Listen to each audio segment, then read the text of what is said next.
There was a young tree named Verity. They loved the sun, and they loved the shine, and they loved the clarity. Verity means truth, after all. On a day where the flowers bloomed bright, two butterflies near the sapling gave flight. Their conversation was not one of bliss. In fact, it went something like this. "My best friend has left me, and I have none but despair," one said. "I have no choice but to mourn this love affair." The other said, "I am sorry you feel that way, friend. There is nothing more tragic than a love that has to end." The first one wailed, "They have gone to fly with another.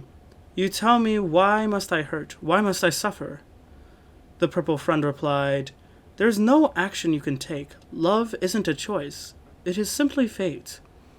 Verity heard this with their wise branches and responded, "I think you're wrong." The butterflies turned to Verity in confusion. Both were stunned and surprised at the plant's delusion. The purple one said, "If love is a choice, how can my friend suffer so? Their love has left them. There is nowhere for the affection to go." The tree calmly said, "That is infatuation, not love. It is gentle, but weaker than a dove. Tell me, what is your name, beautiful insect? Please tell me, for I like to be direct." The butterfly said, "My name is Kelebek, first of my kind. I'm the wisest of my village, the absolute greatest of mind. If you'll excuse me, I have to care for my friend. Unlike you, I care about making their sadness end." Verity scoffed softly as they watched the bugs leave. They let their branches settle, thinking only of how Kelebek could be so naive. A month, a day, a rainbow later, Kelebek came back, this time with a tiny alligator.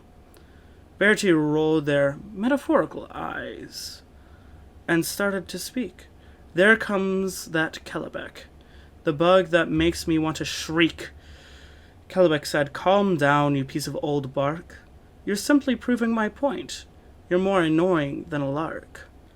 Verity began to respond, but the reptile spoke first. "Oh, wise tree, my heart feels like it's about to burst.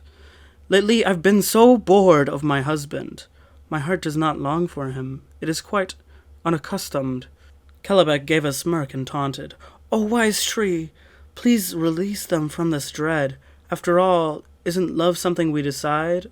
Unless, of course, you horribly lied." Verity's branches felt hot, and their roots started to gnarl. "Tiny bug, shut up," they said with a snarl. "Alligator, you haven't grown bored. You've become different. If you make an effort with your husband, your love will take precedent." The reptile left satisfied, as Kelebek looked on with disbelief. What was it? Few words caused such relief? Verity's branches set a little bit straighter, and they said, "Come back when you change your tune. Go on then, friend." 2 months, 2 days, and 2 storms passed.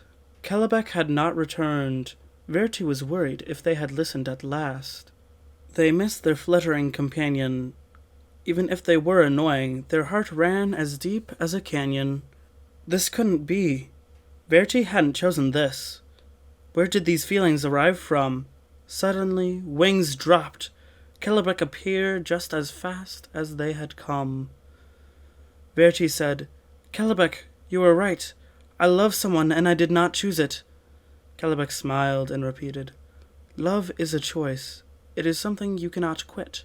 "Don't use my words against me." Verity grew cold. "I was selfish and prideful and dumb." Kelebek whispered, "I think you're wrong. I chose to come back, didn't I? You chose to respond, did you not? I am making the choice to ask for your love. You can say no without another thought." Verity world froze. They couldn't make a sound. Could this be how it ends, befriending someone so unprofound? Their leaves rose to meet with their friend. The tree said, "I am making the choice to love you, and I think we should make amends." And Kelebek the butterfly returned every day, where the friends talked of love and loss, for as long as they could stay awake.